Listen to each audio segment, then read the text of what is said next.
आप जब मुंबई में थोड़ी देर पहले आपका जो प्रोग्राम था उसके कुछ घंटे पहले ही जो उप मुख्यमंत्री है देवेंद्र फडणवीस उन्होंने एक बयान दिया है जिस पर वो कहते हैं कि भारत जोड़ो अभियान में जो भी संगठन शामिल हुए हैं वो एक एक्सट्रीम विचारधारा के लोग हैं, एक्सट्रीम लेफ्ट विचारधारा के लोग हैं। उसको उन्होंने अर्बन नक्सल से भी जोड़ दिया है। तो किस तरह देखते हैं इस स्टेटमेंट को? मैंने सुना देवेंद्र फडणवीस जी का बयान। मुझे हंसी भी आई, हैरानी भी हुई और खुशी भी हुई। हैरानी इसलिए हुई कि मुझे लगता था कि महाराष्ट्र थोड़ा पढ़े लिखे लोगों का प्रदेश है। खासतौर पे महाराष्ट्र के राजनेता जो हैं थोड़ा प्रबुद्ध होते हैं, कुछ जानकारी रखते हैं और भारतीय राजनीति का जो एबीसीडी भी जानता है। वो गांधीवाद और नक्सलवाद में अंतर तो जानता होगा, ऐसा मैं मान के चलता हूँ। आपके पूर्व मुख्यमंत्री अनपढ़ नहीं है, ऐसा मैं मान के चलता हूँ। और वो ऐसी बात कहते हैं, मतलब हमारी जीवन तो खुली किताब है। मेरे साथ उल्का महाजन जी जो कि महाराष्ट्र भारत जोड़ो अभियान के संयोजक हैं, संजय मंगला गोपाल जो कि महाराष्ट्र के ही हैं और राष्ट्रीय सेक्रेटरी हैं भारत जोड़ो अभियान के। हम तीनों का जीवन चेक करके देख लीजिए। हम गांधी लोहिया जयप्रकाश की परंपरा से हैं, अंबेडकर फुले की परंपरा से हैं। इसमें नक्सल कहाँ से आ गया ये देवेंद्र फडणवीस ही बताएंगे। पर मुझे दुख हुआ कि महाराष्ट्र की राजनीति जो प्रबुद्ध हुआ करती थी अब वो अनपढ़ता की तरफ जा रही है। खुशी मुझे इस बात की हुई कि अगर देवेंद्र फडणवीस भारत जोड़ो अभियान से इतने परेशान हैं, इसका मतलब है हम जरूर अच्छा काम कर रहे होंगे। इसका मतलब है हमें कुछ ज्यादा करने की जरूरत है, हम तो बहुत छोटे संगठन हैं। साथ ही वो ये भी कहते हैं कि राहुल गांधी भी आज मुंबई के महाराष्ट्र के दौरे पर है और उनके हाथ में एक संविधान की प्रत होती है। तो देवेंद्र फडणवीस का कहना है कि वो लाल रंग की क्यों होती है, लाल रंग की प्रत क्यों है?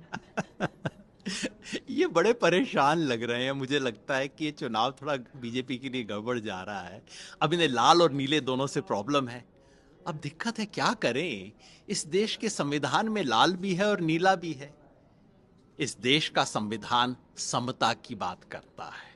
इस देश का संविधान किसी भी तरह की मनुस्मृति की बात को नकारता है। इस देश का संविधान सामाजिक न्याय की बात करता है। तो लाल और नीला तो इस संविधान के अंदर है। ये संविधान कोई एक्सीडेंटल नहीं है। ये संविधान इस देश के 100 साल के आज़ादी के आंदोलन की उपज है, जिसमें बीजेपी और इनके पुरखों ने एक कतरा खून का नहीं बहाया था। और ये इस देश का आज़ादी आंदोलन, फुले शाहू महाराज, अंबेडकर का आंदोलन, ये आंदोलन इस देश की सभ्यता के मूल्यों का प्रतीक है। तो कुछ भी कर लें, ये तो इन्हें लाल और नीला तो कहीं कबूल करना पड़ेगा। आप किस तरह देखते हैं महाराष्ट्र के अभी होने वाले चुनाव को? हाल ही में लोकसभा का चुनाव भी हुआ और इंडिया गठबंधन को, यानी कि यहाँ पे जो महाविकास आघाड़ी है उनको एक अच्छा यहाँ पे सक्सेस मिला। पर विधानसभा एक अलग है। तब सिर्फ 48 कॉन्स्टिट्यूएंसीज थी, अब 288 कॉन्स्टिट्यूएंसीज है। तो किस तरह, कितना बड़ा चैलेंज लगता है आपको, आपके सामने या एमवीए के सामने महायुति का है?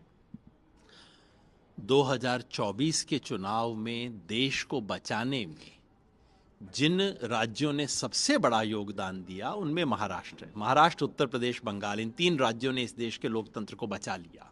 तो मैं तो नमन करता हूं, धन्यवाद देता हूं। लेकिन वो काम अधूरा था। उस काम को अब विधानसभा चुनाव में पूरा करना है। और वो विशेष तौर पे इसलिए क्योंकि हरियाणा चुनाव के बाद बीजेपी पूरे सूरज के प्रकाश को एक पत्ते से छुपाने की कोशिश कर रही है। हरियाणा में जो ½ का डिफरेंस रह गया, उस पत्ते से सूरज को छुपाने की कोशिश कर रहे हैं। लेकिन मुझे विश्वास है कि महाराष्ट्र की जनता इस धोखे, छद्म और ये जो खुल के डकैती हो रही है, इसको नकार देगी। युति ने अब जो एक योजना भी लाई है लाड़की बहन, और जिसके तहत महिलाओं को खास करके हर महीने पैसे भी दिए जा रहे हैं और उसकी बहुत चर्चा भी हो रही है कि क्या ये योजना एक बड़ा रोल निभाएगी क्या इस इलेक्शन में? चुनाव से 3 महीना पहले महिला लाडली लगने लगी, बहना याद आई। तो तो ये तो कोई बहन नहीं है जो आपको सिर्फ 5 साल में एक बार और चुनाव से 3 महीना पहले ही याद आ रही है। ये तो बहन वाला काम, भाई वाला काम नहीं है ना। ये तो खुल्लम खुल्ला रिश्वत देने का मामला, और केवल महिलाओं के साथ नहीं, ये बेरोजगार युवकों के साथ कर रहे हैं, तमाम चीजों में कर रहे हैं। इंडिया गठबंधन हो या महाविकास आघाड़ी महाराष्ट्र में हो, कहाँ आपको लगता है कि और इस पर काम होना जरूरी था? क्योंकि दोनों पार्टी जो है, जो रीजनल पार्टीज थी महाराष्ट्र की, वो स्प्लिट हो गई है। सामने जो कैंडिडेट्स है, अगर शरद पवार का गुट देखें या हम उद्धव ठाकरे का गुट देखें, उनके कैंडिडेट्स के सामने सिटिंग एमएलएज है जो कि बहुत टर्म जीतते आ रहे हैं या कोई मिनिस्टर्स हैं। उसको देखते हुए और आखिरी वक्त तक हमने देखा कि बहुत सारे सीटों के ऊपर पेच फंसा हुआ था। कई सारे जगहों पर आज भी दो दो कैंडिडेट्स हमें दिखाई दे रहे हैं। तो ये सारी चीज़ें देखते हुए क्या लगता है कि किस पर काम होना मविया के ओर से आपको लगता है ज़रूरी है, या उस पर अभी भी ध्यान देना ज़रूरी?